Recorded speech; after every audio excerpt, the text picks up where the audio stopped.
मेरा नाम है हरिया, मैं काम करता हूँ बहुत बढ़िया, खाता हूँ खाना और रोज गाता हूँ गाना। अरे यार, आज तो बहुत देर हो गई। इस खतरनाक जंगल को देखकर तो मेरे हाथ पैर ठंडे हो गए हैं। अगर मैं वक्त पर गांव नहीं पहुंचा तो मालिक बहुत नाराज हो जाएंगे। तभी हरिया को एक आवाज सुनाई देती है। सुनिए हरु जी। अरे, ये आवाज किसने दी? तभी हरिया को सामने कुछ दूर एक औरत खड़ी दिखाई देती है। अरे भाई, ये औरत अकेली इतनी रात को इस जंगल में क्या कर रही है? चलकर पूछना पड़ेगा। फिर हरिया अपनी बैलगाड़ी उस औरत के सामने लाकर रोक देता है और उससे पूछता है। अरे सुनिए, आप इतनी रात को इस खतरनाक जंगल में अकेली क्या कर रही हैं? तभी वो औरत मीठी आवाज में कहती है, अरे हरु जी, आप आ गए। मैं कब से आपका इंतजार कर रही थी। वैसे तो यहाँ से काफी लोग गुजर चुके हैं, लेकिन मैं खास आपका इंतजार कर रही थी। अच्छा, तुम सच कह रही हो? मुझे तो यकीन नहीं हो रहा है। वो क्या है ना, आज तक किसी ने मुझसे इतने प्यार से बात नहीं की। हाँ हाँ हरु जी, मैं सच कह रही हूँ। अब देर मत करिए और जल्दी से मुझे मेरे घर तक छोड़ दीजिए। हाँ हाँ, कौन सी बड़ी बात है, अभी छोड़ देता हूँ। आप मेरे पीछे बैलगाड़ी में बैठ जाइए और मुझे रास्ता बताते चलिए। फिर वो औरत हरिया की बैलगाड़ी में बैठ जाती है और हरिया बैलगाड़ी हाँकता हुआ आगे चल पड़ता है। फिर उस औरत के बताए हुए रास्ते पर चलते चलते हरिया बैलगाड़ी लेकर एक काली गुफा के आगे आकर रुक जाता है। हरिया उस औरत से पूछता है, हाँ देवी जी, आपका घर कहाँ है? यहाँ तो एक गुफा के अलावा और कुछ नहीं है। तभी अचानक वो औरत हवा में उड़ने लगती है। देखते ही देखते उसका सुंदर रूप एक डरावनी चुड़ैल में बदल जाता है और वो जोर जोर से हंसती है। अरे तू तो एक नंबर का बेवकूफ निकला। तू तो बड़ी आसानी से मेरी बातों में आ गया। अरे मर गया रे, ये तो एक चुड़ैल है। हे भगवान बचा ले, ये तो बड़ी डरावनी दिखाई दे रही है। और फिर अगले ही पल हरिया की बैलगाड़ी में रखा सारा सामान हवा में उड़ता हुआ उस काली गुफा के अंदर चला जाता है और वो चुड़ैल भी उस गुफा के अंदर जाकर कहीं गायब हो जाती है।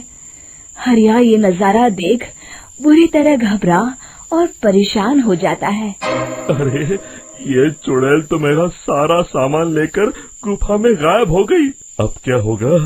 अगर मैं गांव खाली हाथ गया तो मालिक मेरी अच्छी खबर लेंगे। मेरी इस बात का कोई यकीन भी नहीं करेगा। फिर आखिर वही हुआ। हरिया के मालिक चंपक सेठ को हरिया की किसी भी बात पर रत्ती भर भी यकीन नहीं हुआ। चंपक सेठ को लगा हरिया झूठ बोल रहा है और उसने ही लालच में आकर सारा सामान हड़प कर लिया है। फिर हरिया को बेईमान समझकर चंपक सेठ उसे काम से निकाल देता है। अगले दिन अपनी दुकान में परेशान बैठा चंपक सेठ गुस्से में बड़बड़ाता है। अरे, दुकान में तो सामान बिल्कुल भी नहीं है। अब मुझे ही शहर जाकर सामान लाना होगा। फिर वो अपनी बैलगाड़ी लेकर शहर चला जाता है। शहर से सामान लेकर जब चंपक सेठ वापस गांव लौट रहा होता है, तभी उसे एक आवाज सुनाई देती है। चंपक जी, ओ चंपक जी। अरे, ये तो कोई मेरा नाम लेकर मुझे पुकार रहा है। फिर उस रास्ते में वही औरत खड़ी दिखाई देती है।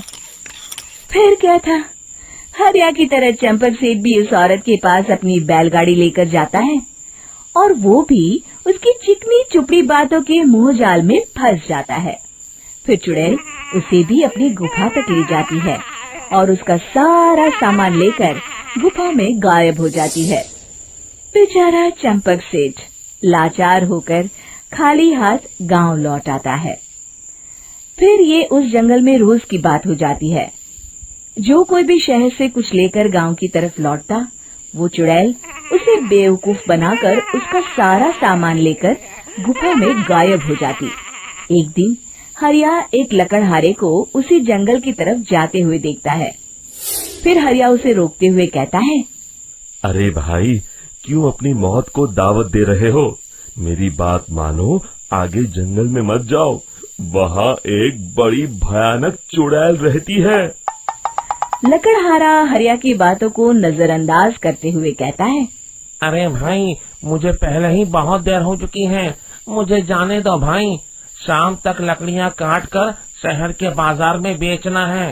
तुम अपनी ये कहानी किसी फुर्सत में बैठे इंसान को सुनाओ, मैं तो चला। इतना कहकर लकड़हारा वहाँ से आगे जंगल की तरफ चला जाता है। फिर अगले दिन गांव के मुखिया के घर के बाहर बहुत सारे लोग जमा हो जाते हैं।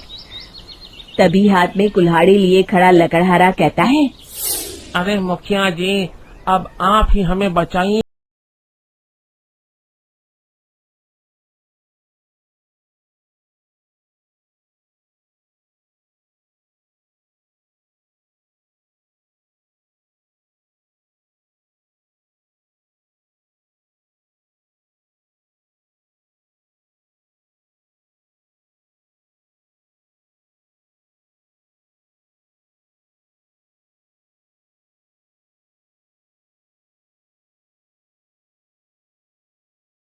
सेठ उसका मजाक उड़ाते हुए कहता है, अरे तेरा नाम वीरा है तो क्या हुआ?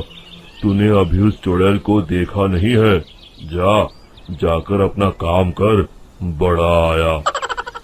तब मुखिया जी कहते हैं, नहीं नहीं चंपक सेठ, मुझे लगता है हमें इस लड़के को एक मौका देना चाहिए।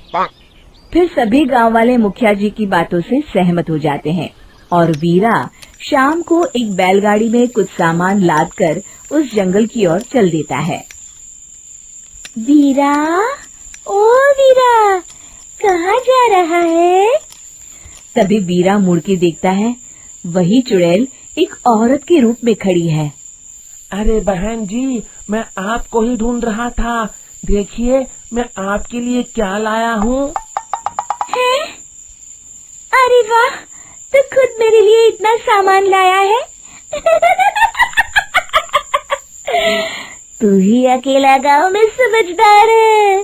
जरा देखो, मैं भी खोल के, बड़े भूख लगी है।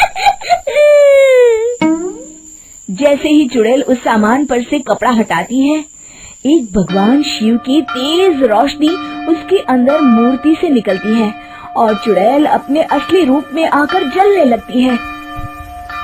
अरे मैं जल रही हूँ, बचाओ! बचाओ! ओम नमः शिवाय, मर गई मैं! देखते ही देखते वो चुड़ैल राख के साथ उड़ जाती है और सभी गांव वाले भी वहां जाते हैं। शिक्षा बुराई पे सदा अच्छाई की ही जीत होती है।